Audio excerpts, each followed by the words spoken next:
ఇప్పుడైతే కేసీఆర్ వ్యాఖ్యలు అయితే సంచలనం కలిగిస్తున్నాయి. దాదాపుగా 20 మంది ఎమ్మెల్యేలు తమతో టచ్లో ఉన్నారని, కాంగ్రెస్లోకి వెళ్ళిన బీఆర్ఎస్ నేత 20 మందిని తీసుకువస్తానని చెప్పినట్టుగా వార్తలు అయితే వస్తున్నాయి. కేసీఆర్ నిన్న ఈ వ్యాఖ్యలు చేసినట్టుగా తెలుస్తుంది. మనతో పాటు మాట్లాడేందుకు కల్లూరి శ్రీనివాసరెడ్డి గారు రాజకీయ విశ్లేషకులు, అలాగే డాక్టర్ శివకుమార్ గారు కాంగ్రెస్ రాష్ట్ర నాయకులు, అలాగే గంగాపురం వెంకటరెడ్డి గారు బీజేపీ రాష్ట్ర అధికార ప్రతినిధి మనతో ఉన్నారు. వారితో మాట్లాడదాం. ముందుగా శ్రీనివాసరెడ్డి గారు నమస్తే అండి. శ్రీనివాసరెడ్డి గారు శ్రీనివాసరెడ్డి గారు నిన్న కేసీఆర్ పార్టీ విస్తృత సమావేశంలో కీలక వ్యాఖ్యలు చేశారు. 20 మంది ఎమ్మెల్యేలను తీసుకువస్తారని బీఆర్ఎస్ నుంచి వెళ్ళిన కాంగ్రెస్లోకి వెళ్ళిన కాంగ్రెస్ కీలక నేత ఒకరు వ్యాఖ్యానించినట్టుగా చెప్తున్నారు. ఇందులో ఈ వ్యాఖ్యలో వాస్తవం ఉందంటారా? సహజంగానే అధికారం కోల్పోయిన ఒక రాజకీయ పార్టీగా బీఆర్ఎస్ అధినేత కేసీఆర్ చాలా రాజకీయ సమస్యల్లో ఉన్నట్టుగానైతే మనకు కనపడుతుంది.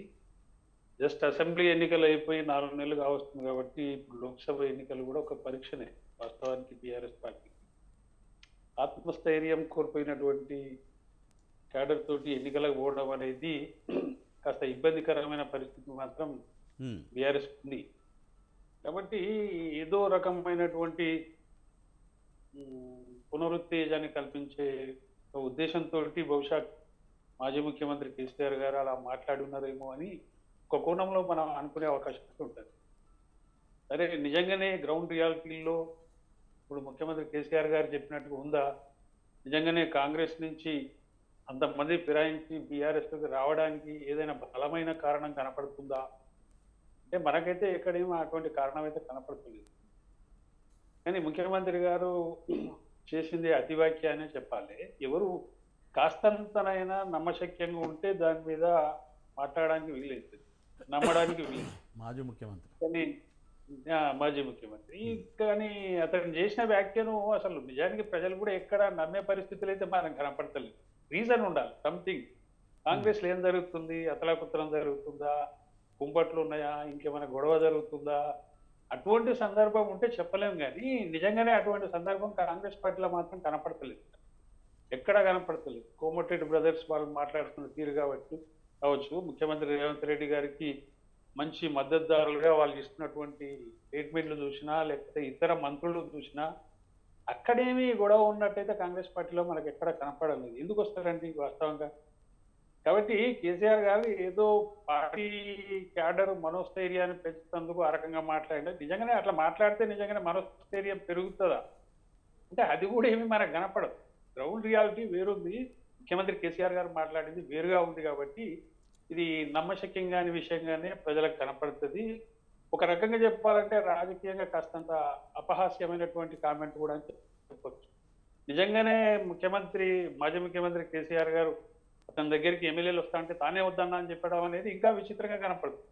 అసలు ఆ పరిస్థితి మనకి ఎక్కడైనా కనపడి ఉంటే ఈరోజు కేసీఆర్ గారు చేసిన వ్యాఖ్యానం కాస్తంతైనా నమ్మడానికి అవకాశం ఉండేది. కానీ అటువంటి పరిస్థితి మనకు ఎక్కడ లేనప్పుడు సడన్ గా ఒక బూమ్రాంగ్ లాంటి కామెంట్ మాజీ ముఖ్యమంత్రి కేసీఆర్ గారు చేసిందని చెప్పొచ్చున్నాను.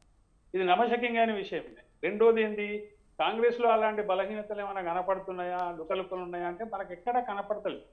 నిజంగా కాంగ్రెస్ ప్రభుత్వం అనేది ఇంత కోఆపరేటివ్ గా మంత్రులు కానీ ఎమ్మెల్యేలు కానీ పనిచేస్తున్నట్టుగానైతే మనకు కనపడుతుంది. ఎక్కడ అటువంటి స్పర్ధలు ఉన్నట్టుగా కూడా మనకు కనపడతలేదు. కాకపోతే ఒకటి ఏంటి ఇక్కడ సమస్య అంటే, గతంలో 2014లో టీఆర్ఎస్ పార్టీకి 63 స్థానాలు వస్తే ఒక ప్రభుత్వం ఏర్పాటు చేసింది. దాని తర్వాత కొన్ని ఫిరాయింపులు కాంగ్రెస్ నుంచి బీఆర్ఎస్ లోకి జరిగింది.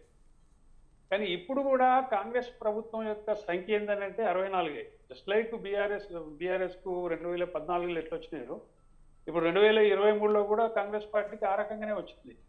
అంటే వస్తే గీస్తే ఇతర పార్టీల నుంచి కాంగ్రెస్ లకు తీసుకునే అవకాశాలు ఉంటాయి. అట్లాగే అధికారంలో ఉంది పార్టీ కాబట్టి బీఆర్ఎస్ ఎమ్మెల్యేలే కాంగ్రెస్ లోకి వస్తున్నారనే ఒక పుకారు మాత్రం గత 2-3 నెలలుగా శ్రీనివాసరెడ్డి గారు మనం గతంలో చూసుకుంటే కూడా 6 నెలల్లో తమ ప్రభుత్వమే వస్తుందని స్టేషన్ గణపూర్గా ఎమ్మెల్యేగా ఉన్న కడియం శ్రీహరి గతంలో వ్యాఖ్యలు చేశారు. ఆయన ఇప్పుడు కాంగ్రెస్లో అయితే ఉన్నారు.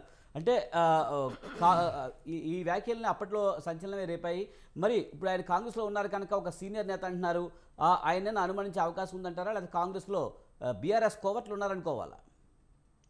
వాస్తవంగా మీరు చెప్పినట్టు ఏంటంటే కడియం శ్రీహరి గారే గతంలో అసలు రేవంత్ ప్రభుత్వం ఏమంటే ఇంతకాలం ఉంటుంది, సంఖ్య కూడా కొన్ని చెప్పిండు. కాంగ్రెస్, బీజేపీ, మజ్లిస్ ఇవన్నిటిని కలిస్తే కాస్తంత మంది వస్తే అయిపోతుంది, ఇద్దరు ముగ్గురు వస్తే ఆ ప్రభుత్వమే పడిపోతుందని కామెంట్ చేసిన కడియం శ్రీహరే ఇవాళ బీఆర్ఎస్ వదిలేసి పోయి కాంగ్రెస్ లో జాయిన్ అయిన పరిస్థితి. అయితే ఇక్కడ ఏంటంటే కేసీఆర్ గారు ఆ కామెంట్ చేయడానికి బలమైన కారణం మనకు ఏం కనపడుతుందంటే వలసలు విపరీతంగా బీఆర్ఎస్ నుంచి కాంగ్రెస్ కో బీజేపీకో వెళ్తున్న పరిస్థితి అయితే మనకు కనపడుతుంది రాష్ట్ర వ్యాప్తంగా. అట్లాగే ఎమ్మెల్యేలు కూడా వెళ్ళిపోయే పరిస్థితి కనపడుతుందనే ఒక కామెంట్ కూడా ఉంది. అట్లా కొన్ని మనకు ఛాయలు కూడా కనపడుతుంది. కాబట్టి వాళ్ళను బ్రేక్ చేయడానికి, వాళ్ళని కట్టడి చేయడానికి ఇలాంటి కామెంట్ చేసిండేమో అనే అభిప్రాయం కూడా ఉంది. వాళ్ళని కాపాడుకోవడానికి పార్టీ నుంచి కాంగ్రెస్లకు బీజేపీలకు వెళుతున్న వారిని పార్టీలో కాపాడుకోవడానికి ఒక స్ట్రాటజిక్ గా మాట్లాడిండేమో అనిపించింది. కానీ పిల్ల చేస్తేనే అనాలి. ఎందుకంటే ఇటువంటి స్టేట్మెంట్లను వాళ్ళ పార్టీలో ఉన్న ఎమ్మెల్యేలు కానీ నాయకులు కానీ నమ్మే పరిస్థితి లేదు కదా. అంటే ఇది చాలా ఓవర్ యాక్షన్ గా మాట్లాడిండు కేసీఆర్ అనేది మాత్రం ఖచ్చితంగా ఎవరికైనా అనిపిస్తున్నటువంటి పరిస్థితి. ఎందుకంటే ఇప్పుడు చాలా మంది కండువాలు కప్పుకున్నారు రేవంత్ రెడ్డి గారి దగ్గరికి పోయి. వాళ్ళు జాయిన్ కాకుండా అతను పోయి కలవడం, అట్లా 10 మంది ఎమ్మెల్యేల దాకా ఇప్పటికీ అట్లా జరిగింది కదా. ఇప్పుడు మీరు చెప్పినట్టుగా కడియం శ్రీహరి కూడా కాంగ్రెస్ కండువా కప్పుకున్నాడు, దానం నాగేందర్ కప్పుకున్నాడు, తెల్లం వెంకట్రావు కప్పుకున్నాడు. 3 ఎమ్మెల్యేలు అయితే ఇప్పటికే పోయాడు. కాబట్టి ఇంకెంతమంది పోతారో ఎవరికి తెలియదు. ఆ భయం కేసీఆర్ లో కాస్త కనపడుతున్నట్టు మనకు అనిపిస్తుంది. ఎందుకంటే ఈ స్టేట్మెంట్ చూస్తే ఖచ్చితంగా ఒక ఫ్రస్ట్రేషన్ లో, ఒక భయంలో కేసీఆర్ గారు ఉన్నారు అని అనిపిస్తుంది. ఎందుకంటే ఎంపీ ఎన్నికల్లో కూడా ఎటువంటి ఫలితాలు వస్తాయో కాస్తంత సర్వేలు అవి ఇవి చెప్తున్న పరిస్థితి. ఒక రకంగా చెప్పాలంటే బీఆర్ఎస్ కు ఓటమిగా ఎదురుగాబోతుంది లోక్సభ ఎన్నికల్లో అనే మాట కూడా వినపడుతుంది, సర్వేలు చెప్తుంది. కాబట్టి ఇదంతా ఒక రకంగా రాజకీయంగా కేసీఆర్ లో కొంత భయాందోళన ఉన్నమాట వాస్తవం. దాని నుంచి ప్రొటెక్ట్ చేసుకోవడానికి, కేడర్ని కాపాడుకోవడానికి ఇటువంటి కామెంట్ చేసిండని మాత్రం మనకు అనిపిస్తున్న విషయం. రైట్. మనం డాక్టర్ శివకుమార్ గారు కాంగ్రెస్ రాష్ట్ర నాయకులు మనతో ఉన్నారు, ఆయనతో మాట్లాడదాం. శివకుమార్ గారు నమస్తే అండి. సార్, ఎలా చూడాలి కేసీఆర్ వ్యాఖ్యల్ని? అభద్రతా భావంతో ఈ వ్యాఖ్యలు చేస్తారనుకోవాలా, లేకపోతే కాంగ్రెస్లో కోవట్లు ఉన్నారనుకోవాలా? ముందుగా స్వతంత్ర టీవీ ప్రేక్షకులకు, మీకు ప్యానెల్లో ఉన్న వారికి నమస్కారం. కేసీఆర్ చెప్పేది ఉద్యమ కాలం నుంచి కూడా మొత్తానికి అన్ని మాయమాటలు చెప్పడం ఆయనకు అలవాటు అయిపోయింది. ఇప్పుడు మొన్న ఎట్లాగో ఆయన పార్టీ ఓడిపోయింది, ప్లస్ ఆయన ఏదైతే గతంలో 2018లో మొత్తానికి కాంగ్రెస్ పార్టీ వాళ్ళని గుంజుకొని చేసినట్టు మా కాంగ్రెస్ పార్టీ కూడా చేస్తుందని అనుకున్నాడు. కానీ కాంగ్రెస్ పార్టీ కక్ష సాధింపులు ఏం చేయమని చెప్పిండు ముఖ్యమంత్రి గారు, ఓపెన్గా చెప్పడం జరిగింది. మాకు ఆల్రెడీ ప్రజలు మాకు పాలన చేయమని చెప్పి మాకు మ్యాండేట్ ఇచ్చిండ్రు. ఈరోజు మేము అందరం కలిసికట్టుగానే పోతున్నాం. ప్రతి మంత్రిత్వ శాఖలో ఎవరిది వాళ్ళకు ఫ్రీడమ్ ఇవ్వడం జరిగింది, రివ్యూ మీటింగ్లు జరగడం అయింది. మేము ఒక అధికారం కూడా ఒక సజావుగానే చేస్తాము, మేము పాలకులం కాదు సేవకులం అని చెప్పడం జరిగింది. కానీ ఈరోజు ఇటు బీఆర్ఎస్ బీజేపీ రెండు కలిపి కాంగ్రెస్ పార్టీ 100 రోజుల్లో కూలిపోతుంది అది ఇది అంటే దానికి కూడా మళ్ళీ రిటర్న్ కౌంటర్ కూడా బాగా గట్టిగానే ఘాటుగా ఇవ్వడం జరిగింది. అది తట్టుకోలేకనే ఈరోజు కేసీఆర్ 20 మంది టచ్, ఒక దగ్గర 25 మంది టచ్ అనేది ఆయన ఒక మనస్పర్ధం ఎట్లుందంటే ఆయన మొత్తానికి ఉన్న పరిస్థితిని నేను క్యాడర్ ఎక్కడన్నా దెబ్బతింటుందేమో, క్యాడర్ వెళ్ళిపోతుందేమో, లేకపోతే ఆల్రెడీ కొంతమంది కాంగ్రెస్తో టచ్ ఉన్నారు, ముఖ్యమంత్రితో పాటు కలిసి చూడడం జరిగింది, మిగతాళ్ళు కూడా లైన్లు ఉన్నారని చెప్పి మా కోమటిరెడ్డి వెంకటరెడ్డి వాళ్ళు చెప్పడం జరుగుతుంది. కాబట్టి ఆ ఉద్దేశంతోనే ఆయన ఆలోచించడం ఏంటంటే ఎట్టి పరిస్థితుల్లో నేనేదో మాయమాటలు చెప్తే ప్రజలు ఇంకా వింటారు, మా కార్యకర్తలు వింటారు అనుకుంటూ, కానీ ఆల్రెడీ ప్రజలు ఎప్పుడో కేసీఆర్ని మర్చిపోయినరు. ఆయన ఏదైతే కోరుకున్నాడో ఆ దిశగానే నేను గెలిపిస్తే మళ్ళీ అధికారంకి వస్తా, లేదంటే ఫామ్ హౌస్లో వండుకుంటా అన్నారు. ఆ ప్రజలు కూడా నిజంగా తదాస్తు దేవతలతో సహా మీ ఫామ్ హౌస్లోనే వండుకోండి అని చెప్పి ఆయన గతంలోనే కాంగ్రెస్ ప్రభుత్వం కూలిపోతుందని చెప్పిన వాళ్ళు ఇప్పుడు అదే కాంగ్రెస్ గవర్నమెంట్లో అయితే చేరడం జరిగింది. మరి కోవర్ట్లు పెరిగారనుకోవాలా? ఒకటేమంటే బీఆర్ఎస్కేని వచ్చి కాంగ్రెస్లో వచ్చిన కోవట్లు అనేది ఎవరు లేరండి. ఇప్పుడు ప్రస్తుతానికి కాంగ్రెస్ పాలనకి ఈ 5 సంవత్సరాలలో ఎటువంటి డోకా లేదు. ముఖ్యమంత్రి గారు ఎప్పటికప్పుడు ఖచ్చితంగా నిర్ణయం తీసుకొని ఏం జరుగుతున్నది అనేది మంత్రులతో సహా అందరూ కూడా కలిసికట్టుగానే పనిచేయడం జరుగుతుంది. కాంగ్రెస్ పార్టీలో గతంలో అంటే అధికారంకి దూరం ఉండే కాబట్టి కేసీఆర్ వాళ్ళని మొత్తానికి నయాననో భయాననో ఇచ్చి వాళ్ళని వేరే రకంగా తీసుకోవడం జరిగింది. వాళ్ళ మీద కూడా పిసిసి అధ్యక్షుడు రేవంత్ రెడ్డి గారు అయినప్పుడు వాళ్ళ మీద కూడా కేసు వేయడం జరిగింది. మొత్తానికి కాంగ్రెస్ పార్టీకి ఇప్పుడున్న పరిస్థితుల్లో ఏ రకమైన డోకా లేదు. కాంగ్రెస్ పార్టీ 5 ఏళ్ళు సజావుగా ప్రజాపాలన చేస్తుంది, ప్రజలకు అంతా మంచి చేస్తుంది. ఎందుకంటే ముఖ్యమంత్రి గారు ఇంకొక మాట అన్నారు, నేను ఆల్రెడీ తక్కువ సమయంలో నేను ఈ స్థాయికి వచ్చి ఒక ముఖ్యమంత్రి లెవెల్కి వచ్చిన తర్వాత నేను ఇంకో పక్క పార్టీలో పోతా అని చెప్పడమే విడ్డూరము. ఇటువంటి మాయ మాటలు చెప్పేటోళ్ళు, ఇటువంటి జోకర్లు చెప్పే మాటలు వినేది లేదు. ఖచ్చితంగా నేను కాంగ్రెస్ పార్టీలోనే ఉంటాను. హైకమాండ్ కూడా నాకు ఫుల్ స్వేచ్ఛ ఇచ్చింది. నేను ఖచ్చితంగా కాంగ్రెస్ పార్టీని సజావుగా నడుపుతానని చెప్పడం జరిగింది. అంటే కాంగ్రెస్లో ఏదో ఉంటుందనుకుని వచ్చాం కానీ అంతే ఇక్కడ బీజేపీదే నడుస్తుంది. రాబోయే రోజుల్లో రేవంత్ అయితే అటువైపు వెళ్ళిపోయే అవకాశం ఉంది అనేది ఒక వ్యాఖ్య అయితే, ఆయన వెళ్ళినా కూడా కేడర్ మాత్రం కాంగ్రెస్తోనే ఉంటుంది. అందుకే రేవంత్ రెడ్డి వెళ్ళకపోవచ్చు అనే ఒక విశ్లేషణ కూడా ఆయన చేయడం జరిగింది. ఎలా చూడాలి? నేను అదే చెప్పాను మీకు. ఇప్పుడు మన విజయ్ గారు ముఖ్యమంత్రి స్థాయిలో నేను ఉండి ఇంతకంటే ఇంకా నాకేం పదవి ఉంటుంది? ఒక రాష్ట్ర ముఖ్యమంత్రి ఒక మొత్తానికి ఆయన దూకుడుతోనే మొత్తానికి పిసిసి అధ్యక్షుడు అయిండు. తర్వాత గతంలో ఉన్న పార్టీ టీఆర్ఎస్ బీఆర్ఎస్ మీద మొత్తానికి వాళ్ళ చేసిన తప్పిదాలన్నీ కూడా బయట పెట్టడం జరిగింది. ఇప్పుడు మీరు మామూలుగా ఆలోచిస్తే కాళేశ్వరం తీసుకున్న, ఇప్పుడు కాళేశ్వరంలో గతంలో ఉన్న కేసీఆర్ గారు నేనే ఒక కౌబాయ్ హ్యాట్ పెట్టుకొని నేనే స్పెషల్ ఇంజనీర్ అని చెప్పి మాట్లాడిండు. నేను కూర్చేసి కూర్చుంటా, నేనే చేస్తా అన్నాడు. ఈరోజు ఇంజనీర్ల తప్పిదమేమో ఏదో ఇంత జరిగితే ఇంత పెద్దగా చూపిస్తుండ అనడము, లేకపోతే మిషన్ కాకతీయాలో ఎక్కడికక్కడ పైపులు వలిగిపోవడం, కాంగ్రెస్ పార్టీ కట్టిన ట్యాంకులకు వీళ్ళ కలర్ వేసుకొని కూడా కొన్ని జాగాలలో చూపించడం, ఇవన్నీ మొత్తానికి. ఇంకోటి ఈ మధ్యన ఫోన్ ట్యాపింగ్ది ఇంకా మరీ సివియర్గా అయిపోయింది. దాంట్లో మటుకు మొత్తానికి పెద్ద అయినా చెప్తేనే మేము చేసినామని చెప్పి ఈరోజు పోలీస్ ఆఫీసర్లు కొంతమంది చెప్పడం జరుగుతుంది. పెద్ద అయినా అంటే ఆల్మోస్ట్ ఆల్ కేసీఆర్కి ఆల్రెడీ టచ్లో ఉంది. రేపు ఈ ఇష్యూలో ఇది ఉంటుంది. ఇంకోటి, నేను ఇంకా ఏదైతే రాజకీయ ఎదురుదాడి నేను చేయడం లేదు, నేను అట్లా చేస్తే మళ్ళీ వేరే ఉంటుందని చెప్పి కూడా ముఖ్యమంత్రి గారు హెచ్చరించారు. ఈరోజు కాంగ్రెస్ పార్టీలో ప్రతి ఒక్క నాయకుడు ఒక సెకండ్ లైన్ లీడర్షిప్పే కాకుండా కూడా ఉన్న దాంట్లో కూడా ఎమ్మెల్యేలు మంత్రులు కూడా ఆపోజిషన్ పార్టీలో ఎవరన్నా మాట్లాడితే వాళ్ళని ఎవరిని కూడా వదలడం లేదు. రైట్. మనతో పాటు గంగాపురం వెంకటరెడ్డి గారు బీజేపీ రాష్ట్ర అధికార ప్రతినిధి ఉన్నారు. ఆయనతో మాట్లాడదాం. వెంకటరెడ్డి గారు నమస్తే అండి. నమస్తే. నమస్తే సార్. 104 మంది ఎమ్మెల్యేలు ఉన్నప్పుడే బీఆర్ఎస్ ప్రభుత్వాన్ని కూల్చాలని చూసింది బీజేపీ. మరి ఇప్పుడు 64, 65 మంది ఉన్న కాంగ్రెస్ను కూల్చడం ఎంతసేపు? త్వరలో రాబోయే రోజుల్లో బీజేపీనే ఇక్కడ కాంగ్రెస్ గవర్నమెంట్ కూల్చబోతుందనే వ్యాఖ్యలు కూడా కేసీఆర్ చేసినట్టుగా తెలుస్తుంది. ఇప్పుడు విజయ్ గారు లైవ్లో ఉన్నటువంటి మిత్రులందరూ, శ్రీనివాస్ రెడ్డి గారితో సహా అందరికీ నమస్తే. ఇప్పుడు ఒకటి మనం ఆలోచించవలసింది ఏంటంటే, కేసీఆర్ గారు నిన్న చేసినటువంటి కామెంట్స్ను మనం ఆలోచించాలంటే, ఆయన మొత్తం గత 20 సంవత్సరాల రాజకీయ ప్రస్థానాన్ని మనం అంచనా వేసి మదింపు వేసి విశ్లేషణ చేసిన తర్వాతనే కంక్లూజన్కి రావడం జరుగుతుంది. ఆ విషయంలో మేము జేఏసీలో ఆయన గురించి విశ్లేషణ చేయడం జరిగింది. ఆయన ప్రవర్తన ఎట్లా ఉంటుంది అనేటువంటిది అక్కడ ఉన్నటువంటి శ్రీనివాస్ రెడ్డి గారు కూడా చాలా దగ్గరగా ఆయన గురించి ఆలోచించినటువంటి సందర్భాలు ఉన్నాయి. ఇవాళ కేసీఆర్ గారు ఒక మానసిక రాజకీయ దివాలా తీసినటువంటి సంక్షోభంలో కొట్టుమిట్టాడుతున్నటువంటి పరిస్థితి మేము చాలా సందర్భాల్లో చూడడం జరిగింది. విజయ్ గారు ఉద్యమం నడుస్తున్నప్పుడు, కోదండరామ్ గారి నాయకత్వంలో ఉద్యమం, జేఏసీ ఉద్యమం నడుస్తున్నప్పుడు, అంతవరకు అట్లా ఉన్నటువంటి తెలంగాణ ఉద్యమం అనేటువంటిది జేఏసీ ఏర్పడ్డ తర్వాతనే ఉద్యోగ సంఘాలు, కుల సంఘాలు అందరూ కలిసి రాజకీయ పార్టీలని ఒక వేదిక మీదకి వచ్చిన తర్వాతనే దానికి ఒక పరిపూర్ణమైనటువంటి ప్రజా ఉద్యమం కింద తెలంగాణలో జరిగినటువంటి మాట మీరు అందరూ చూసినటువంటిదే. నేను మళ్ళీ చెప్పాల్సినటువంటి అవసరం లేదు. అప్పుడు కూడా అహ్మద్ పటేల్ గారు రాత్రి ఫోన్ చేసిండు, కేశవరావు గారికి చేసినాడు, నాకు చేసినాడు, తెలంగాణ రేపు వస్తుంది బిల్లు, ఎల్లుండి వస్తుంది అని చెప్పినటువంటి మాయమాటలు చెప్పేదాంట్లో ఆయన దిట్ట. ఎందుకంటే ఆయనకు బాగా తెలుసు, బలహీనతలు తెలుసు, ఏం చెప్తే ప్రజలకు పోతుంది అనేటువంటి దాని కింద బహుశా ఆ స్థాయి దాటిపోయింది ఇప్పుడు ఆయన.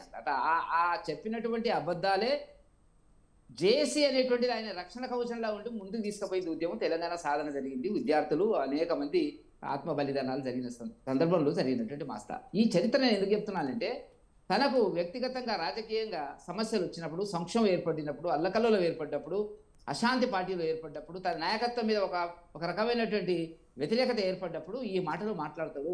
మనం గతంలో చూసాము, పోటీ చేసినప్పుడు రాజశేఖర రెడ్డి గారు ఉన్నప్పుడు చూసినాం, 8-9 సీట్లలో ఆయన 40 సీట్లు తీసుకొని నా 8-9 సీట్లలో గెలిచిన సందర్భంలో మేము చాలా దగ్గరగా చూసినాం, మాట్లాడిన సందర్భాలు ఉన్నాయి. కాబట్టి మాకు బాగా తెలిసినటువంటి అంశం. కాబట్టి ఇవాళ పార్టీ ఉంటుందా పోతుందా అనేటువంటి పరిస్థితుల వల్ల మీకు తెలుసు కదా విజయ్ గారు, ఇప్పుడు వాళ్ళు గెలిచినటువంటి 2019లో టీఆర్ఎస్ గెలిచిన 9 మంది పార్లమెంట్ సభ్యుల్లో బహుశా ఖమ్మం ఒకటి, నామనాగేశ్వర గారు, మహబూబ్నగర్ ఒకటి ఉన్నారు. మిగతా వాళ్ళందరూ వెళ్ళిపోయినారు. కాంగ్రెస్ రకంగా వెళ్ళిపోయినారు, బీజేపీ రకంగా వెళ్ళిపోయినారు, మాజీ ఎంపీలంతా వెళ్ళిపోయినటువంటి సందర్భం మనం చూస్తున్నాం. కాబట్టి పార్టీని ఎట్లా రక్షించుకోవాలా, ఆత్మస్థైర్యాన్ని ఎట్లా అందరికి చెప్తున్నాడు ఆయన. ఏంటంటే ఇంకా వాళ్ళు వస్తామంటున్నారు, కాంగ్రెస్ నుంచి వస్తామంటున్నారు, 20 మంది వస్తామంటున్నారు, నేను ఇప్పుడే వద్దన్నా, ఇప్పుడే వద్దంటాడా, వస్తా అంటే ఇప్పుడు రెండే అంటాడు ఆయన. కాబట్టి ఒకవైపున వెళ్ళిపోతున్నటువంటి సందర్భం లోపల, ఎన్నికలు సమీపిస్తున్న సందర్భం లోపల ఆయనకు ఒక మానసిక సంక్షోభం ఏర్పడి వల్ల ఈ స్టేట్మెంట్స్ ఇస్తే కొంతమంది ఆలోచిస్తారేమో అనేటువంటిది. కానీ అది ఎన్నడూ కూడా ఆయన ఆ విషయంలో విజయం. ఆయన మళ్ళీ ఒక ఉద్యమం వస్తుంది, ఇంకేం ఉద్యమం వస్తుంది. ఉద్యమం చేసిన ఉద్యమకారులందరినీ కూడా మూలకు నెట్టేసి చేసినటువంటి పరిపాలన, కుటుంబ కేంద్రంగా పాలన చేసినటువంటి అతను ఉద్యమం చేస్తే నమ్మేవాళ్ళు ఎవరు ఉన్నారు విజయ్ గారు? ఇప్పుడు లేదు. కాకపోతే ఒక విషయం ఏంటంటే కాంగ్రెస్లో 20 మంది టచ్లో ఉన్నారు. వాళ్ళ యొక్క మానస పత్రికలో నమస్తే తెలంగాణ 25 మంది ఉన్నారు అనేటువంటిది ఇప్పుడు మీరు చెప్పినటువంటి దాంట్లో విశ్లేషణ కూడా మనకు కనపడేటువంటిది.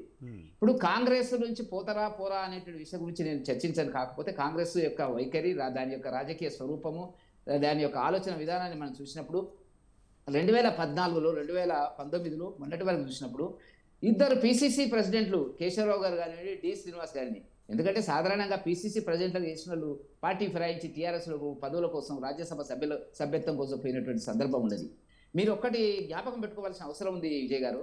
2014 నుంచి ఇప్పటి వరకు కాంగ్రెస్ కానివ్వండి, టీడీపీ కానివ్వండి, వైఎస్ఆర్సీపీ కానివ్వండి, నా దృష్టిలో ఒక 35-36 మంది ఎమ్మెల్యేలు, ఎమ్మెల్సీలు పార్టీ ఫిరాయించి అధికారం కోసం, స్వలాభం కోసం, ఆర్థిక డబ్బులు సంపాదించాలనే ఏకైక ప్రయోజనాల కోసం ఈ కాంగ్రెస్కు సంబంధించినట్లు కానీ, టీడీపీకి సంబంధించినటువంటి వాళ్ళు కానీ టీఆర్ఎస్లో జాయిన్ అయినటువంటి పరిస్థితి మనం చూసడం జరిగింది. ఇలా కాదనేది, ఎందుకంటే ఆయన బహుశా ఆ బలహీనత ఉంది, కాంగ్రెస్లో ఉండేటువంటి వాళ్ళకి ఆ బలహీనత ఉంది. కాబట్టి ప్రజలు కూడా నమ్మే పరిస్థితి ఉంటుంది. అవును, కాంగ్రెస్ వాళ్ళు ఇప్పుడు మీరు చెప్పినట్టుగా, కాంగ్రెస్ మిత్రులు చెప్పినట్టుగా మేమంతా బలంగా ఉన్నాము, మేమంతా చాలా జాగ్రత్తగా ఉన్నాము, ఎవరు పోరు అనేటువంటిది నమ్మే పరిస్థితి లేదు. ఎందుకంటే కాంగ్రెస్ చరిత్రలో ఇది మనకు. కానీ వెంకటరెడ్డి గారు ఇలాంటి వ్యాఖ్యలు చేయడం ఇది మొదటిసారి కాదు. అటు కేసీఆర్ కానీ, కేటీఆర్ కానీ గతంలో కూడా కాంగ్రెస్ ప్రభుత్వం ఏర్పడిన తర్వాత చేయడం ఒక ఎత్తైతే, ఏర్పడక ముందు ఎన్నికల ప్రచారంలో కూడా, అసెంబ్లీ ఎన్నికల ప్రచారంలో కూడా ఇలాంటి వ్యాఖ్యలు చేశారు. దాదాపు 20 మంది మన వాళ్ళే కాంగ్రెస్లో ఉన్నారు, ఎన్నికల తర్వాత మళ్ళీ బీఆర్ఎస్లోకి వచ్చేస్తారనే ప్రచారం కూడా అసెంబ్లీ ప్రచారంలోనే చేశారు. ఎలా చూడాలి? నేను అదే విజయ్ గారు, ఇప్పుడు ఇటువంటి ఎత్తుగడలు, ఇటువంటి వ్యూహాలు, అబద్ధాలు చెప్పడంలో కేసీఆర్ కుటుంబానికి మించిన వాళ్ళు ఎవరు లేరు. మీరు గుర్తుంచుకోవాల్సింది. మేము చాలా దగ్గరగా పనిచేసినాం కాబట్టి మాకు ఉన్నటువంటి వ్యక్తిగత అనుభవంతో మేము చెప్తున్నటువంటిది. మేము దూరంగా ఏదో ఒక రాజకీయ పార్టీలో ఇవ్వలేని భారతీయ జనతా పార్టీలో ఉండొచ్చు కాక, నేను జేఏసీలో కోదండరావు నాయకత్వంలో అందరితో కలిసి మేము పనిచేసినాం. ఒక 5-6 సంవత్సరాలు పనిచేసినాం. ఆయన ఎత్తుగడలు ఇట్లాగే ఉంటాయి. కాబట్టి ఆయన కోదండరావు గారికే ఎసరు తెచ్చినటువంటి పరిస్థితి. మిలియన్ మార్చ్ విషయంలోకి వచ్చినప్పటికీ, అవన్నీ నేను పోను సాగరహారానికి వచ్చినప్పటికీ అది విజయవంతం కాకూడదు అనేటువంటి ప్రయత్నం చేసిందండి. ఆ చరిత్ర ఎందుకు ఇప్పుడు నేను చెప్తే బాగుండదు. కాబట్టి ఆయన తన యొక్క స్వప్రయోజన రాజకీయ కుటుంబ కేంద్రంగానే ఆలోచనలు ఉంటాయి. ఇవాళ ఆయన 20 మంది పోతే 20 మంది పోయేటట్టుగా ఉన్నది. 20 మంది పోతారు అనేటువంటి, ఎందుకంటే వచ్చిన వాళ్ళందరూ కూడా ఇప్పుడు మా మహేశ్వరం చూసినారు, సబితా ఇంద్రారెడ్డి గారు అక్కడ గెలిచినారు, అక్కడ ఇప్పుడు అవకాశాలు దొరుకుతాయి. ఇప్పుడు కాంగ్రెస్లో ఉన్నటువంటి వాళ్ళు పార్టీ ఫిరాయించడానికి మొదటి కండిషన్ ఏంటంటే అక్కడ ఖాళీ, ఇప్పుడు ఇబ్రాహీంపట్నం ఉందండి, మల్రెడ్డి రంగారెడ్డి గారు ఉన్నారు, మంచిరెడ్డి కిషన్రెడ్డి గారు ఉన్నారు, పోవడానికి అందరు రెడీగా ఉన్నారు. ఇప్పుడు మహేశ్వరంలో కూడా పోవడానికి రెడీ ఉన్నారు. నాకున్న సమాచారం, నేను ఆ ప్రాంతం వాడిని కాబట్టి చెప్తున్నటువంటిది. కాకపోతే అక్కడ సీటు గ్యారంటీ లేదు, అక్కడ ఆల్రెడీ ఫిల్అప్ అయిపోయింది కాబట్టి వ్యతిరేకత వస్తుంది కాబట్టి పోవడం లేదు. అది పోతారా అనేటువంటి, పోతే మాత్రము టీఆర్ఎస్ వైపు పోతారని నేను అనుకోవడం లేదు. ఎందుకంటే టీఆర్ఎస్ పార్టీ అనేటువంటిది ఒక మునిగే నావ, చూసి ఆ నావలో ఎక్కేటువంటి సగం మునిగిపోయింది. అది ఎప్పుడు మునిగిపోతుందో తెలియదు. రేపు ఎన్నికల ఫలితాలకు వచ్చేటప్పటికి మరి రేవంత్ రెడ్డి గారు అంటున్నారు, మీ గేట్లు ఓపెన్ చేస్తే గేటు దూకి వస్తారు అని చెప్తున్నారు. అదేం జరగడం లేదు. మరి అదేందో అర్థమైతే లేదు. ఇప్పుడు ఒక్కటేందంటే మనం గమనించాల్సిన, రేవంత్ రెడ్డి గారు మాట్లాడిన దాంట్లో మనకు కనపడుతున్నటువంటి ఒక అభద్రతా భావం ఏంటంటే, ఆయన ఈ మధ్యన మాట్లాడినటువంటిది, మహబూబ్నగర్ జిల్లాలో మాట్లాడినటువంటి నేను పదవి చేయడానికి ప్రయత్నాలు జరుగుతున్నాయి అనేటువంటి మాట ఒక బలహీనమైనటువంటి మాట. ఇప్పుడు గతంలో విజయ్ గారు ఈ దేశంలో ఏ ముఖ్యమంత్రి కూడా పార్టీ ఫిరాయిస్తారనే చర్చ జరగలే. మంత్రులు పోతారు, ఎమ్మెల్యేలు పోతారు, ఎంపీలు పోతారు. కానీ ఈ చర్చ 4 నెలల లోపల ఇది ఒక చర్చ తీసుకురావడం జరిగింది. బీజేపీ వైపు వెళ్తాడు, ఎక్కడ వెళ్తాడు, ఎవరు ఎక్కడ వెళ్తారు అనేటువంటిది మనం చెప్పలేము. కాకపోతే కాంగ్రెస్కు ఉండే సహజ సిద్ధమైనటువంటి బలహీనత ఏంటంటే పదవి కేంద్రంగా, వాళ్ళ అధికార కేంద్రంగా పార్టీని ఫిరాయిస్తారు అనేటువంటిది మనం రికార్డులో మనకు స్టాటిస్టిక్స్ చెప్తుంది. నేను వ్యక్తిగతంగా చెప్పడం లేదు. కాకపోతే ఒక విషయం ఏంటంటే వాళ్ళు పోయి తిరిగి కాంగ్రెస్ మన టీఆర్ఎస్ వైపు పోతారని అనుకోవడం లేదు. రేపు ఏం జరగబోతే రాజకీయాల్లో రేపు వచ్చేటువంటి ఎన్నికల లోపల బీజేపీ ముందుకు వస్తున్నది. బీజేపీ 10 స్థానాల పైగా గెలుస్తున్నటువంటి పరిస్థితి లోపల తప్పకుండా తెలంగాణలో రాజకీయ అస్థిరత ఏర్పడుతుంది, రాజకీయాల్లో చాలా మార్పులు వస్తాయని చెప్పి భారతీయ జనతా పార్టీ భావిస్తున్నటువంటి సందర్భం. కాబట్టి అది ముందుగానే ఊహించి ఇప్పుడు ఏంటంటే కేసీఆర్ గారు, నేను చెప్పలేదు ఆ రోజు అస్థిరత ఏర్పడుతుంది జూలైలో ఆగస్టులో తెలంగాణలో ప్రభుత్వం మీద అనేటువంటిది జరగవచ్చు. కానీ జరిగితే మాత్రము ఎవరు కూడా టీఆర్ఎస్ వైపు పోతారు, టీఆర్ఎస్ నాయకత్వాన్ని. ఎందుకంటే ఆయన యొక్క క్యాడర్లో ఆత్మవిశ్వాసాన్ని అందరూ ఎంతమంది వెళ్ళిపోయినారంటే ఇప్పుడు ఆ పార్టీ ఫిరాయించినటువంటిది వాళ్ళని కట్టడి చేయలేనటువంటి నిస్సాయ పరిస్థితుల వల్ల కేసీఆర్ గారు మాట్లాడుతున్నటువంటి చివరి మాటలు అవి. అంటే రాజకీయంగా వాళ్ళని తన వద్దనే కొనసాగింపుగా చేసేటువంటి ఒక ఆత్మస్థైర్యాన్ని కలిగించేటువంటి మాటల కింద నేను భావిస్తున్నాను తప్ప అది ఏదైనా జరగవచ్చు రేపు. కాబట్టి జరిగితే మాత్రము కాంగ్రెస్ నుంచి ఫిరాయించరు అని చెప్పలేము. ఎందుకంటే ముఖ్యమంత్రి గారు అదే మాట్లాడుతున్నారు, మంత్రులు అదే మాట్లాడుతున్నారు. చాలా దౌర్భాగ్యమైన పరిస్థితి అండి. మంత్రులు మేమెందుకు మారుతాము, మేమెందుకు చేస్తామని చర్చ జరుగుతుంది. ఆయన విజయ్ గారు 2 నెలలకు 3 నెలలకి జరుగుతుంది ఇట్లా. కాబట్టి ఆ పరిస్థితి రేపు కానీ వెంకటరెడ్డి గారు గతంలో బీజేపీ నాయకులు కూడా కాంగ్రెస్ గవర్నమెంట్ కూలిపోతుంది, రాబోయేది మన ప్రభుత్వం అని ఒక ముఖ్య నాయకులు ఒకరు అన్నారు, రాజాసింగ్ అనుకుంటా నాకు తెలిసి. మరి ఇలాంటి వ్యాఖ్యలు బీజేపీలో కూడా చేస్తున్నారు కదా. ఇప్పుడు బీజేపీ నుంచి వస్తారు పోతారు అనేటువంటి మాట ఏదో ఒకటి బురద జల్లాలి కదా. బీజేపీకి సంబంధించిన 8 మంది కంటే భవిష్యత్తు ఉన్నది బీజేపీ కంటే తెలంగాణలో. దేశంలో ఆల్రెడీ సర్వేలు చెప్తున్నటువంటిది 400 స్థానాలు టచ్ చేస్తున్నటువంటి. ఎవరు ఒప్పుకున్నా ఒప్పుకోకపోయినా రేపు జూన్ 4 నాడు ఫలితాలు మనకు 4 ఎందుకు 3 నాడే అధికారపూర్వకంగా మనకి సర్వే రిజల్ట్స్ వస్తాయి. కాబట్టి వాటిని మనం కాదలేము. మనకి వ్యక్తిగత ఆలోచనలు పక్కకు పెట్టండి విజయ్ గారు. ఇవాళ తెలంగాణలో కూడా సర్వేలు మేము మా స్థాయిని కాంగ్రెస్ కంటే ముందుగా చూపిస్తున్న కొన్ని సర్వేల పరిస్థితి ఉన్నది ఇవాళ. కాబట్టి కాంగ్రెస్ ప్రభుత్వము తాను చేసినటువంటి వాగ్దానాలను విఫలమైంది అనేటువంటిది ప్రజల్లో కేసీఆర్ గారు తీసుకెళ్ళేది బహుశా అదే. రైతులకు సంబంధించినటువంటి విషయాల్లో తీసుకెళ్ళినారు కాబట్టి కొంత సానుభూతిగా కనపడుతుంది అనే కోణంలో ఆయన మాట్లాడుతున్నాడు. కాకపోతే ఏంటంటే కాంగ్రెస్ తన యొక్క 6 గ్యారెంటీలు అమలు చేయడంలో మరి విఫలమైంది అనేటువంటి ఒక ప్రయత్నం లోపల ఆయన కూడా ఇక్కడ గమనించాల్సింది ఏంటంటే ఇప్పుడు నిన్న రేవంత్ రెడ్డి గారు కేరళ వెళ్ళినారు. అక్కడ ముఖ్యమంత్రి గారి మీద విమర్శలు చేసినారు. విమర్శలు చేయొచ్చు, మీకు అక్కడ గతి లేకనే ఉత్తరప్రదేశ్లో రాహుల్ గాంధీ గారు గెలవకనే మీరు కేరళ సహాయంలో ఆ లెఫ్ట్ పార్టీల సహాయంతోనే అక్కడ పోటీ పెట్టినారు. మీరు మాట్లాడొచ్చు, విమర్శించవచ్చు, మీరు మిత్రధర్మం కింద పోటీ చేయొచ్చు, విమర్శించవచ్చు. కానీ విచిత్రం ఏంటంటే పరిస్థితి విజయ్ గారు మీరు గమనించి ఉంటారు. అక్కడ ఉండే ముఖ్యమంత్రి గారికి మోదీ గారికి లింక్ పెట్టి మాట్లాడుతున్నాడు. జాతీయ స్థాయిలో సిపిఎం కొమ్ము కాస్తుంది, ఎవరిది? కాంగ్రెస్ది. ఆయన మాట్లాడే రాజకీయ అపరిపక్వత. నా పదవి పోతుందని ఒకసారి అంటాడు, మరి కేజ్రీవాల్ అరెస్టును ఖండిస్తాడు. కవిత విషయానికి వచ్చేటప్పటికి ఏంటంటే సైలెంట్ అవుతాడు. అసలు కేసులు ఏం జరుగుతున్నాయండి? మనకి కాళేశ్వరం మీద ఏం జరుగుతుందో తర్వాత ఎవరికి అర్థమైతే లేదు. దీనికి సంబంధించి ఫోన్ ట్యాపింగ్కి సంబంధించి ఏమవుతుందో లీకులు ఇస్తున్నారు తప్ప ఏం జరగడం లేదు. మరి పశువులకు సంబంధించినటువంటిది, డైరీకి సంబంధించిన గొర్రెలకు సంబంధించినటువంటి దాంట్లో మాజీ మంత్రి శ్రీనివాస్ యాదవ్ గారి మీద కేసు ఏమైందో తెలియదు. మరి ఇవన్నీ కేసులు చెప్తున్నారు తప్ప అదేవిధంగా హెట్రోడాక్స్కు సంబంధించినటువంటి అధినేతకి ఇచ్చినటువంటి భూమి మీద 15 ఎకరాల మీద గతంలో కామెంట్ చేసి విమర్శించినటువంటి కేసీఆర్ గారు మళ్ళీ అదే భూమిని ఆయన వెంకటరెడ్డి గారు మనం ఇంకా మాట్లాడదామంటే మనతో పాటు నరేష్ ప్రజాపతి గారు ఉన్నారు, ఆయనతో కూడా మాట్లాడదాం. బీఆర్ఎస్ రాష్ట్ర నాయకులు. నరేష్ గారు నమస్తే సార్. నమస్తే విజయ్ గారు. సార్, కేసీఆర్ వ్యాఖ్యలు ఎలా చూడాలి? ముఖ్యంగా అభద్రతా భావంతో ఉన్నారనుకోవాలా? వలసలను ఆపడం కోసమే ఇలాంటి వ్యాఖ్యలు చేశారా? కట్టడి చేయలేక ఇలాంటి వ్యాఖ్యలు చేస్తున్నారనే విమర్శలపై మీరేమంటారు? గుడ్ మార్నింగ్ అండి. ఇప్పుడు మన డిబేట్ యొక్క అంతర్యం, మీరు అడిగే డిబేట్ ఏదైతే టాపిక్ పెట్టారో నేను చెప్పాల్సిన అవసరం లేకుండా వెంకటరమణ పూర్తి సమాధానం చెప్పేసి దాంట్లోనే వారి మాటలను మనకు అర్థమైంది. ఏమని అర్థమైంది అంటే కాంగ్రెస్ పార్టీలో ఎవరు వెళ్ళట్లేరని మాత్రం నేను చెప్పలేను, బీఆర్ఎస్లకు మాత్రం వెళ్ళట్లేరు అంటే ఇక్కడ ఉన్నటువంటి ఆప్షన్ ఇంకేముంది? తెలంగాణ రాష్ట్రంలో ఉన్నటువంటి ప్రాతినిధ్యం వహిస్తున్నటువంటి బీజేపీ, బీఆర్ఎస్, కాంగ్రెస్. అంటే ఇంకా ఆ పార్టీ ఎమ్మెల్యే ఎక్కడ పోతారని అర్థం. అంటే బీఆర్ఎస్ పోతేనేమో తప్పు చేసినట్టుగా, బీజేపీకి పోతేనేమో మంచి చేసినట్టుగా వారి మాటల్లోనే వారు చెప్పి ఇంతసేపు వారి మాటల్లోనే స్పష్టంగా అర్థమైంది.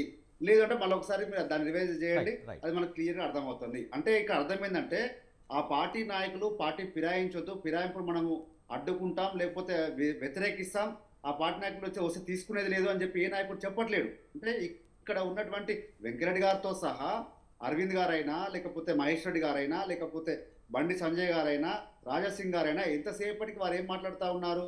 కాంగ్రెస్ ప్రభుత్వంలో ఏక్నాథ్ షిండేలు ఉన్నారు, కాంగ్రెస్ ప్రభుత్వం ఎక్కువ రోజులు బతకలేదు అని చెప్పినటువంటి మాటల్నే కేసీఆర్ గారు చెప్పారు. మరి కేసీఆర్ గారు మాట్లాడితే తప్పేముంది, బీజేపీ నాయకులు మాట్లాడితే ఒప్పేముంది? అంటే వీరి మాటల్లో అయితే ఒప్పు అవుతుంది, కేసీఆర్ గారు మాట్లాడితే తప్పు అవుతుంది. ఆ మాటలు ఎవరు సమర్థిస్తూ ఉన్నారు? సీనన్న సమర్థిస్తూ ఉన్నాడు. సీనన్న దగ్గర నాకు ఒక నచ్చే విషయం ఏంటంటే తను ఎప్పుడు కూడా గతంలో అయినా ఎప్పుడైనా తను నమ్మిన సిద్ధాంతాన్ని వేల మంది వ్యతిరేకించినా కూడా సమర్థించే ప్రయత్నాలు చేస్తారు. గతంలో మా వైపు చూసినా ఇప్పుడు ఇంకో వైపు చూసినా ఏదైనా కూడా ఎంతమంది వచ్చి వ్యతిరేకించినా తను మాత్రం తగ్గేదే లేదు అన్నట్టుగా ఖచ్చితంగా వారు చెప్పాల్సిన నిర్ణయాన్ని వారు చెప్పాల్సిన వారికి ఉన్నటువంటి దాన్ని 10 మందిలో ఒప్పించే ప్రయత్నం చేస్తారు. దాంట్లో మాకైతే ఇబ్బంది అనిపించదు, ఎందుకంటే వారు ఆ రకంగా ఫిక్స్ అయి ఉన్నారు కాబట్టి. ఇప్పుడు నేను ఒక మాట చెప్తా ఉన్నాను. ఈరోజు మేము ఏమంటా ఉన్నామంటే మీరు చెప్పిన మాటలే, ఇప్పుడు మీరు చెప్పిన అధికార ప్రతినిధిగా మీరు చెప్పిన మాటలే, ఎంపీలుగా మాజీ ఎంపీలుగా చెప్పిన మాటలే, మాజీ అధ్యక్షులు చెప్పిన మాటలే, కేసీఆర్ గారు ఏం చెప్పారు? గతంలో మాకు కూడా అనుభవం అయింది, బీజేపీ పార్టీ గతంలో మనం ప్రయత్నం చేసింది, ఇప్పుడు కాంగ్రెస్ పార్టీని ఏ రకంగా వస్తుంది, దేశ చరిత్రలో ఒక ముఖ్యమంత్రి 3 నెలల్లో పార్టీ మారుతా అని చెప్పి రాలేదని చెప్పి ఈ నాయకులు చెప్తా ఉన్నారు కదా. అంటే వస్తుంది, వారు వచ్చే అవకాశాలు ఉన్నాయి, వారు వస్తే మేము తీసుకోము, వారు ఎట్లా వస్తారు వారు అని చెప్పి ఏ నాయకులు మాట్లాడలేరు. పైగా ఒక అడుగు ముందుకేసి అరవింద్ గారు ఏమన్నారంటే రేవంత్ రెడ్డి గారు చాలా మంచివారు, కానీ ఆ పార్టీ మంచిది కాదు, ఆ పార్టీలో కరెక్ట్ పర్సన్ కాదు, ఒకవేళ మాకు బీజేపీలోకి వస్తే మేము ఆహ్వానిస్తాం. ఇంతకంటే ఇక ప్రజాస్వామ్యం ఎక్కడ కూని అవుతుందండి? ఇంతకంటే ఏం మాట్లాడతాము?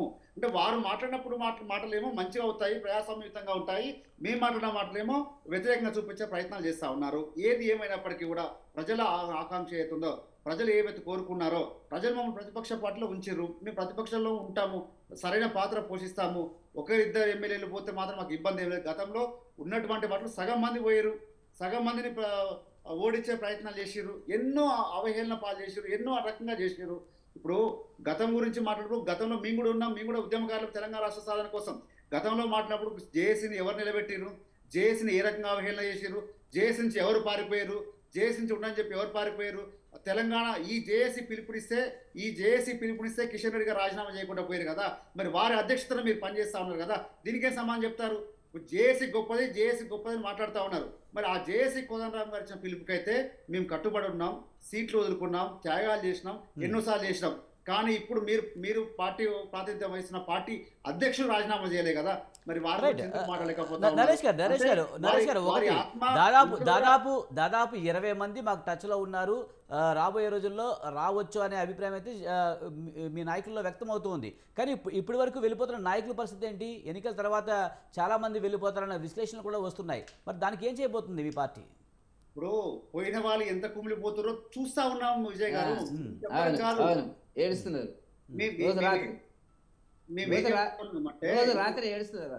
రాజకీయ క్రీడలో వాళ్ళు మగ్గిపోతా ఉన్నారు. నాగేందర్ గారు ఇంతవరకు ఒక్కరోజు ప్రచారం స్టార్ట్ చేయాలి చెప్పగలుగుతారా? వెంకరెడ్డి గారు ఒప్పందం మీద చెప్పగలుగుతారా? బీజేపీ సీక్రెట్ ఒప్పందం చెప్పగలుగుతారా? కిషన్ రెడ్డి గారు కోసం ఏ ప్రయత్నం చేస్తారో చెప్పగలుగుతారా? మరి దారుణంగా మేము వారు కుమిలిపోతా ఉన్నారంటే కాంగ్రెస్ పార్టీ కంటే ముందే మీరు రియాక్ట్ అవుతా ఉన్నారంటే మీకు వారి కూడా చీకటి ఒప్పందం చెప్పండి. మరి చెప్పండి, మీ పార్టీ నాయకులు కాదు, మీరు బీఫామ్ ఇవ్వట్లేదు, మీ పార్టీ అభ్యర్థి కాదు, మీరు ఎందుకు రెస్పాండ్ అవుతా ఉన్నారు? దేని మీద? మీరు దారుణ నాగేందర్ గారి మీద, కడియం శ్రీహరి మీద, మా పార్టీ నుంచి వెళ్ళిన 3 కాంగ్రెస్ పార్టీకి వెళ్ళిరు, నేను వారిని విమర్శిస్తా ఉన్నాను.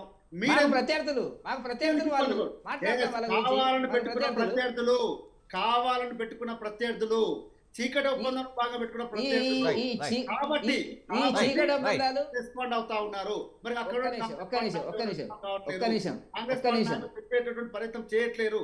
ఎందుకు అంటే ఈ రోజు వరకు కూడా సికింద్రాబాద్ లో ఒక్కరోజు ప్రచారానికి అడుగు పెట్టే దారా నాగేందర్ గారు, ఈ రోజు వరకు కడియం శ్రీహరి పరిస్థితి ఎక్కడ పోయినా కూడా ఎదురు తిరిగి కాంగ్రెస్ పార్టీ నాయకులు అందరికీ అవకాశం ఉంది, ఆయనకి రాలేదు ఇంకా. కాబట్టి ఈ రకంగా చెప్పినట్లయితే డెఫినెట్ గా ఈ రోజు ఉన్నటువంటి పరిస్థితులు, ఈ రోజు రాజకీయం ఉన్నటువంటి పరిస్థితులు, ఎవరికి అవగాహన ఉంది, ఏ నాయకుడి కోసం పనిచేస్తా ఉన్నాడు. ఈ రోజు నేను ఒక చిన్న ఎగ్జాంపుల్ చెప్తా విజయ్ గారు. ఒక నెల రోజుల్లో నోటిఫికేషన్ వచ్చినటువంటి సమయంలో, నెల రోజులు కాదు 15 రోజులు నోటిఫికేషన్ వచ్చిన సమయంలో ఒక ముఖ్యమంత్రి, తెలంగాణలో ఉన్నటువంటి కాంగ్రెస్ ముఖ్యమంత్రి, అతి తక్కువ మందిలో ఒకరైనటువంటి ముఖ్యమంత్రి గారు ఇంకొక 10 రోజుల్లో బీజేపీ పార్టీ పడిపోతుంది, రాహుల్ గాంధీ ప్రధానమంత్రి అవుతారు, కాంగ్రెస్ పార్టీ అధికారంలోకి వస్తుందని చెప్పలే. వారు ఏం మాట మాట్లాడారు?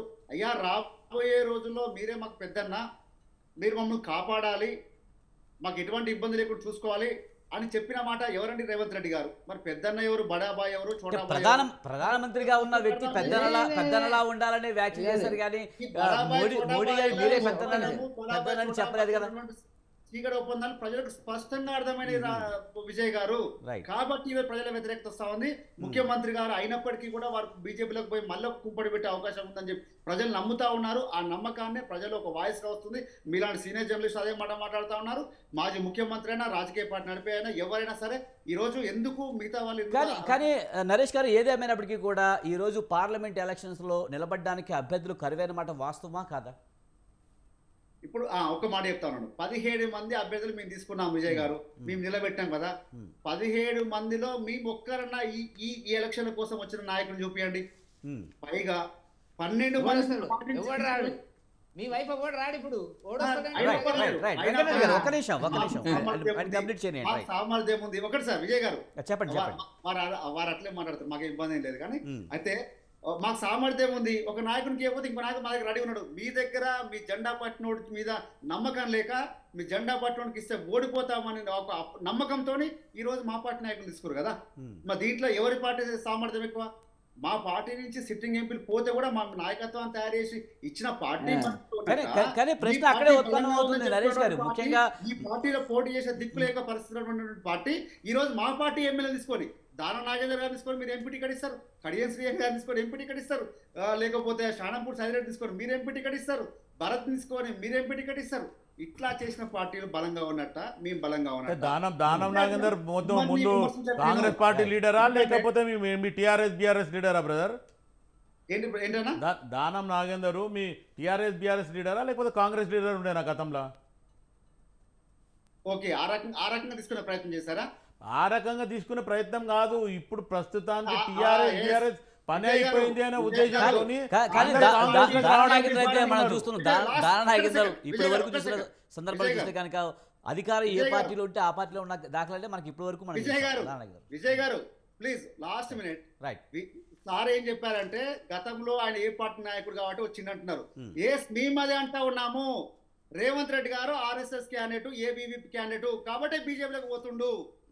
కాబట్టి బీజేపీ అది తప్పు నరేష్ గారు.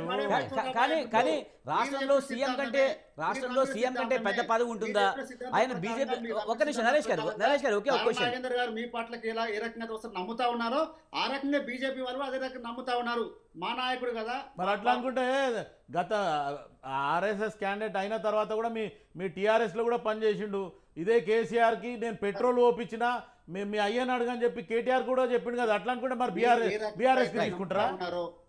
మీకు ఏదైతే తప్పు కాదని అనిపిస్తా ఉందో, గతంలో పనిచేసిన నాయకుడు మా దగ్గరకు రావడం మీరు తప్పు కాదని చెప్పి అనుకుంటా ఉన్నారో, బీజేపీ పార్టీ అదే రకంగా అనుకుంటుంది. మీరు తప్పు కానప్పుడు వాళ్ళకి తప్పు అవుతుంది. ఇప్పుడు ఎప్పుడైతే కేసీఆర్ గారు బలవంతంగా కాంగ్రెస్ పార్టీలో ఉన్న నాయకులనంతా నయాన భయాన్ని ఇచ్చి భయపెట్టి తీసుకున్నారు. ఇప్పుడు ఈ మధ్యన ఫోన్ ట్యాపింగ్ వల్ల అందరూ కూడా భయపడుతున్నారు కదా నరేష్ గారు. రైట్ నరేష్ గారు. విజయ్ గారు చెప్పండి. ఇప్పుడు టీఆర్ఎస్ మిత్రులు చాలా విషయాలు మాట్లాడడం జరిగినటువంటిది. పార్టీ ఫిరాయింపుల గురించి, నైతికత గురించి కేసీఆర్ గారికి ఏ స్థాయిలో ఉన్నది, ఆ టీఆర్ఎస్ పార్టీకి ఏ రకంగా ఉన్నది అనేటువంటిది గత 10 సంవత్సరాలుగా మనం చూసినటువంటి పరిస్థితి. ఇప్పుడు మేమేమంటున్నామంటే ఒక కుటుంబంలో ఉండేటువంటి భార్యను విడదీసి పెళ్లి చేసుకోవాలనుకున్నప్పుడు కనీసం విడాకులు ఇచ్చన్నా ఆ పని చేయమని అడుగుతున్నాం. అవన్నీ లేకుండానే అక్రమ రాజకీయ వ్యవహారాలు నడిపినటువంటి పరిస్థితి లోపల రాజకీయాల్లో కేసీఆర్కి మించినటువంటి వ్యక్తి మరి ఇంకొకరు లేరండి. మేము బీజేపీ గురించి అంటున్నాడు. బీజేపీకి ఒక సాంప్రదాయం ఉంది. వినండి ఒక నిమిషం వినండి. బీజేపీకి ఒక సాంప్రదాయం ఉంది. మా పార్టీలకు రావాలంటే రాజీనామా చేసి పదవులకు రాజీనామా చేసి మీరాక కాదు, మీలాంటి దిగజారిన రాజకీయాలు కాదు. మీరు చేసినటువంటి 10 ఏళ్ల లోపల ఏక్నాథ్ షిండే శివసేనకు విడాకులు తీసుకోకుండానే మీ దగ్గరకు వచ్చిండు. మీతో సంసారం చేసుకుంటూనే విడాకులు తీసుకున్నాడు. అజిత్ పవార్ గారు మీతో సంసారం చేసుకుంటూనే విడాకులు తీసుకున్నాడు. మీరు ప్రతిభతలో లేకపోతే మాట్లాడితే గ్రూప్ కింద మీరు మాట్లాడుతున్నటువంటిది అవన్నీ ఉన్నాయండి. వాళ్ళంతా ఒక గ్రూప్ గా మెజారిటీ వెళ్ళిపోయింది.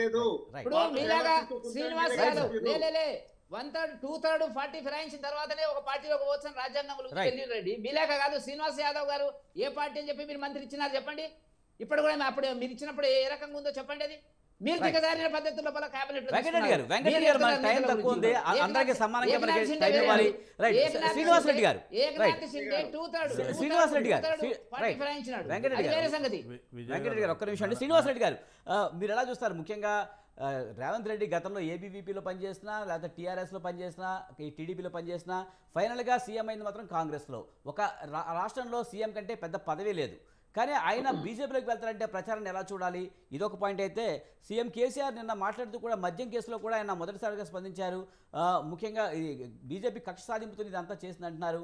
మరో వ్యాఖ్య ఏంటంటే, రాష్ట్రంలో కాంగ్రెస్ అయితే 6 గ్యారెంటీలో విఫలమైందని చెప్పి కూడా వ్యాఖ్యలు చేశారు. ఈ 3 అంశాల మీద స్పందించండి సార్. శ్రీనివాస్ రెడ్డి గారు. యా ఇది ఎన్నికల వాతావరణం. తప్పు చేసిన వాడు కూడా ఒప్పు చేసిన అని చెప్తాడు, ఒప్పు చేసిన వాడిని కూడా తప్పు చేసిందని చెప్తారు. అది న్యాచురల్, అది జరుగుతుంటాయి. ఈ పొలిటికల్ రైవలరీ కంటే ప్రజలు ఏమనుకుంటున్నారు, ప్రజలు ఏం కోరుకుంటున్నారనే కోణంలో మనం చూసినప్పుడు గ్రౌండ్ రియాలిటీని ఒక పొలిటికల్ పార్టీ రియలైజ్ అయితే దాని భవిష్యత్తుకు మంచిది, ఏ పార్టీ అయినా. కానీ గ్రౌండ్ను వదిలేసి మనం కత్తిసాము చేస్తామంటే అది ఎప్పుడైనా కానీ రాజకీయంగా ప్రమాదంగానే మారుతుంది. కాబట్టి రాష్ట్రంలో ఇప్పుడు ఉన్న కాంగ్రెస్ కానీ, బీజేపీ కానీ, బీఆర్ఎస్ కానీ 3 పార్టీలు కూడా ఒక రకమైన కన్ఫ్యూజన్లే ఉన్నాయి. ఒక కన్క్లూజన్కి వస్తున్న పరిస్థితి అయితే లేదు. అది ఒక్కొక్క పార్టీది ఒక్కొక్క తప్పు, దానికి ప్రజలు ఏం చేయలేరు. కాకపోతే ఒకటి మాత్రం వాస్తవం, ఇక్కడ ఉన్న మనం అందరం కానీ, లేకపోతే 2014 కంటే ముందు తెలంగాణ ప్రజలంతా కూడా కేసీఆర్ అభిమానులే, ఎవరికి డౌట్ లేదు. అదర్ పార్టీలో ఉన్నా కానీ కేసీఆర్ నాయకుడు అనుకునేటువంటి మనస్తత్వం తెలంగాణ సమాజానికి ఉంది. ఆ కాలం గ్రాడ్యువల్గా పవర్లోకి వచ్చిన తర్వాత జరుగుతున్న పరిస్థితులు చూస్తూ పోతుంటే తెలంగాణ ఆత్మ ప్రతి మనిషిలో ఉందండి, దానికి పార్టీ ఎక్కర్లేదు. ఆ పరిస్థితి ఎవరు తీసుకొచ్చారంటే కేసీఆర్ తీసుకొచ్చారు, ఆ పార్టీయే తీసుకొచ్చి. కాబట్టి డిఫర్ కావాల్సిన సమయం వచ్చినప్పుడు ఎవరైనా డిఫర్ అయ్యారు.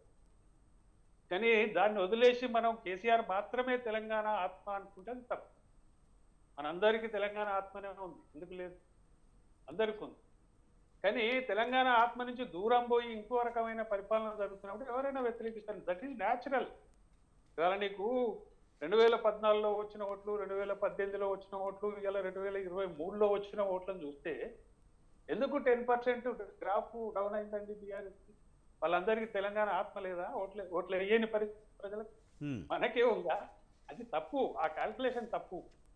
కాబట్టి మనం ఒకటి తెలంగాణ సెంట్రిక్గా ఒక కొత్త రాష్ట్రంగా ఈ రాష్ట్రానికి ఏం జరుగుతున్నది, ఏ పార్టీ ఏం చేస్తున్నది, నిజంగానే నమ్మి గెలిపించుకున్న పార్టీ ఏం చేసింది తెలంగాణకు, ఢిల్లీలో ఉన్న పార్టీ ఏం చేసింది, ఈడ ప్రధాన ప్రతిపక్షం ఏం చేసింది అనే కాన్సన్ట్రేషన్ మనలో ఉండాలి. ప్రజల్లో కూడా అది ఉంది.